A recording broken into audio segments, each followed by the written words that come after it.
Every year on the first weekend in August, Mystic Seaport celebrates the birthday of Herman Melville, author of Moby Dick. That great whaling epic that begins in New Bedford and ends with wreckage and disaster. Melville fans, students, scholars, visitors, and museum staff members gather aboard the ship, settle in, and take their turn at reading aloud the famous story of Captain Ahab's relentless pursuit of the white whale.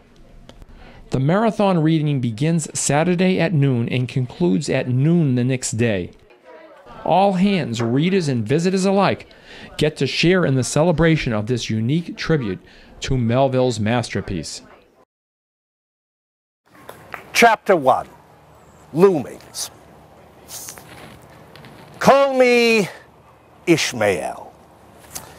Some years ago, never mind how long precisely, having little or no money in my purse and nothing particular to interest me on shore, I thought I would sail about a little and see the watery part of the world. Friendly terms with all the inmates of the place one lodges in. By reason of these things, then, the whaling voyage was welcome. The great floodgates of the wonder world swung open.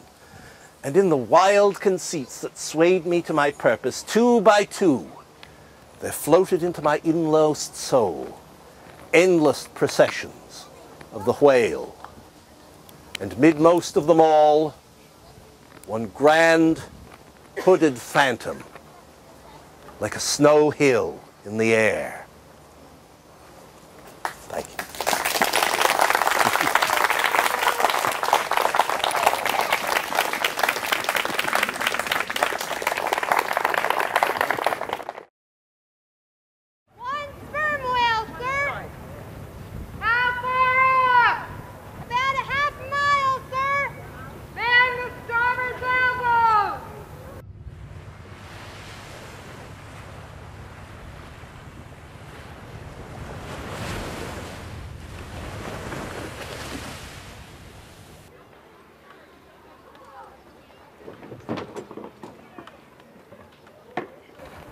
This was a design perfected in 1848 by an African-American shipsmith named Lewis Temple in New Bedford. This was a design actually that the Inuits had been using for probably thousands of years, made out of bone or ivory, and it's got a little mechanical secret to it. It's held together with a little shear pin. Once it goes in, it makes a much smaller hole than the other one. And when the whale pulls on it, that little wooden shear pin breaks and it opens up. It's called the Temple toggle iron. This became the standard of the industry and was said to have revolutionized the whaling industry.